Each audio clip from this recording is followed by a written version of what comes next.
cracking, everybody? Welcome back to the channel. New video, second video of the day. I'm actually recording 4 videos today. I recorded a video earlier today. For whatever reason, it's not going anywhere, so I'm gonna put out another one today. And then on my other channel, I did a Wes Watson reaction. Everybody was asking for a new Wes Watson one, and I kind of knew when I was doing it that it was gonna get demonetized, because in this one, Wes was on a good one, and he was using the F word like pretty much every 2 to 3 words. So I kind of knew I'm gonna release that, and then record something else and then release that as well. But you know, thinking about again, back to what I said before, thinking about the whole Stupid Young interview, it reminded me of one of my cellies. I had a celly from Eastside Longo, and I think I told this story before.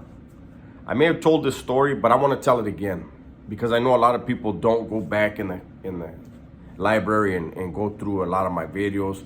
They just watch the current ones. And keeping it real, a lot of people say my best videos are ones that I did in my past. I've changed stuff up, but anyhow, let me get to the video, the homie from Longo. So he was a younger homie,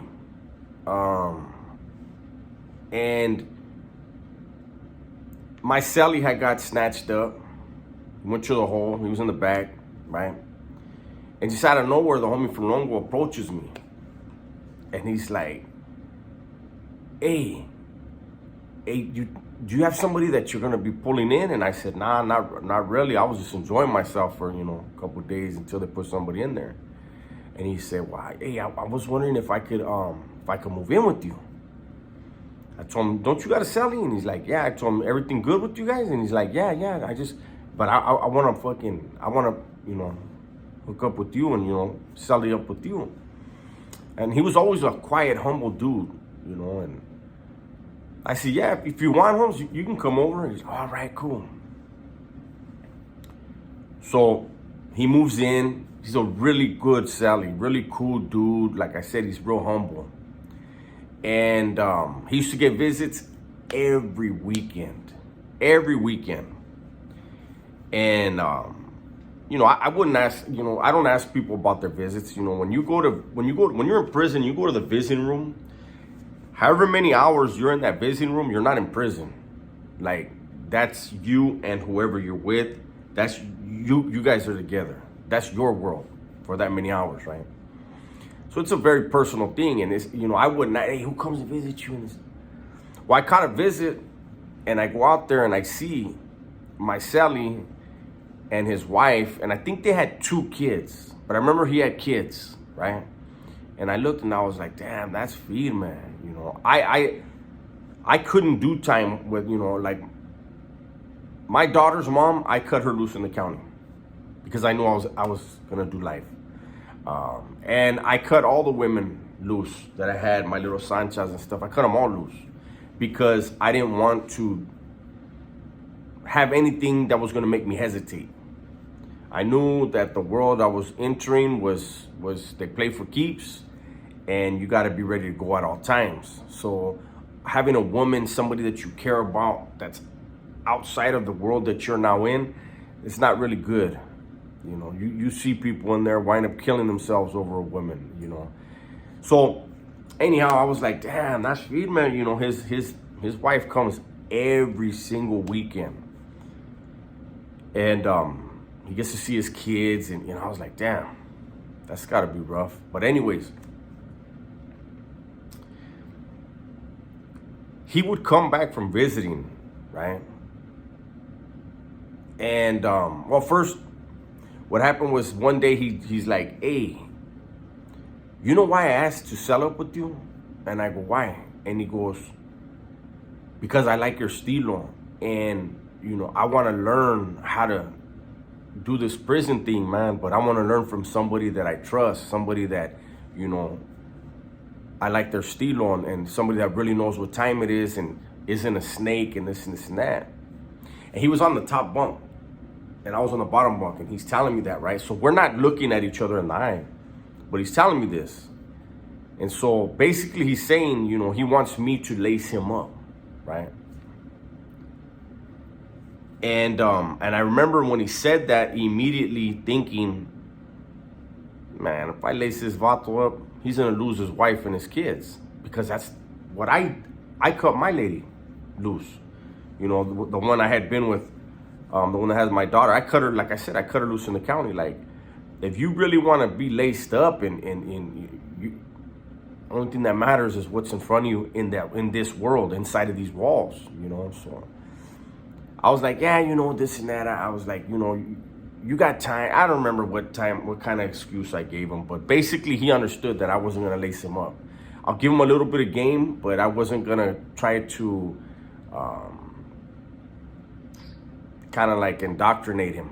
I wasn't gonna do it because I saw his wife and kids. I was like, nah. And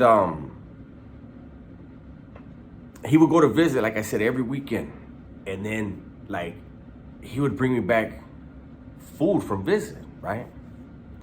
And I'm talking about, like, he would bring me back like a can of soda and like a candy bar, right?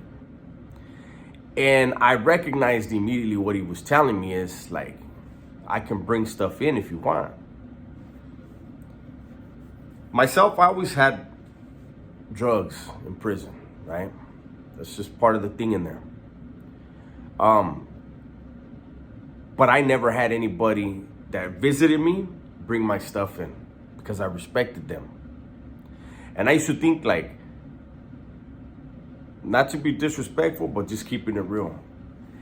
Any vato that has their loved one, whoever it is, visit them and bring them in dope, they obviously don't respect them.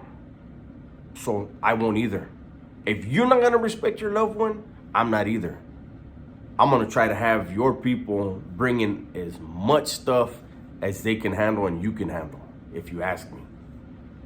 So, getting back to my Sally, when he was doing that, you know, I had like 3 different dudes running dope for me, bringing stuff in for me. So I was constantly getting stuff in. But, you know, it was just like, I really wanted this vato. He had life, and I wanted him to enjoy whatever time he had with his wife and kids, because as a lifer, they're not gonna stick around, you know. And I knew he was gonna hold on for as long as he could, obviously, but I didn't want to say, I'm gonna work this vato, I'm gonna work his family. You know, I was never that kind of dude. Like I said, if you don't respect your people, then I don't. If you want them to run, cool, let's bring everything in. And so yeah, I just tried to, you know, without really getting him into any type of political mindset, I was more showing him, you know, how to conduct himself. And I wanted the best for him. And I had a lot of love for the dude. And that's why I was like, I'm not gonna lace him up. And then he told me in the cell one day, he's like, oh, well, I wound up having to bring somebody in. There was something happened on the yard, and it was just, so I had to pull somebody in my cell, right? And I think I told this story, and the vato wound up being all bad, homes. That vato flipped out, but anyway, so I had moved the homie from Longo to the next spot, and then in next section, I moved him to B section. And got my new Sally, and my old Sally, the vato from Longo, got at me one day, and he's like, hey, Holmes, you know, I know everybody's got to do a pegada, you know, because I had told him when we're Sally's like, look, homie, you're better off doing a pegada immediately and seeing if your lady can handle it, rather than, you know, a year, 2 years down the line, and maybe you're having a rocky situation with your lady, and then you do a pegada and you're in the shoe. It makes it harder for her to see you, harder for you guys to communicate, and that could be the end of your marriage. So when I moved him out, he got at me and he's like, hey, you know, I was thinking about what you said, and you know, I want to do something. So I was like, okay. So something came up, and it was a dude from my area, and so I said, "You want it, you got it." You know, he said, "I do." So him and another vato went and did their thing. Great job. Horrible thing to say, right? But they did a great job. There's actually 2 stickings at the same time. And him and a homie from the IE, they were on one guy, and there was 2 other dudes.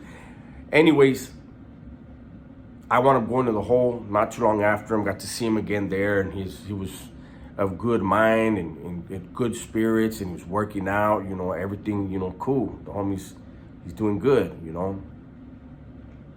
And then I remember it was probably 2016. I ran into one of his homeboys, right? And he was like, "Hey, you know my homeboy so-and-so?" I really don't want to say the name out of respect for their family, right? "You know my homeboy so-and-so?" And I go, "Yeah." And he goes, "You hear what happened to him?" And I was like, "Damn, what happened?" And he goes, "He killed himself." And I was like, "Damn." You know, and I don't know what it was over.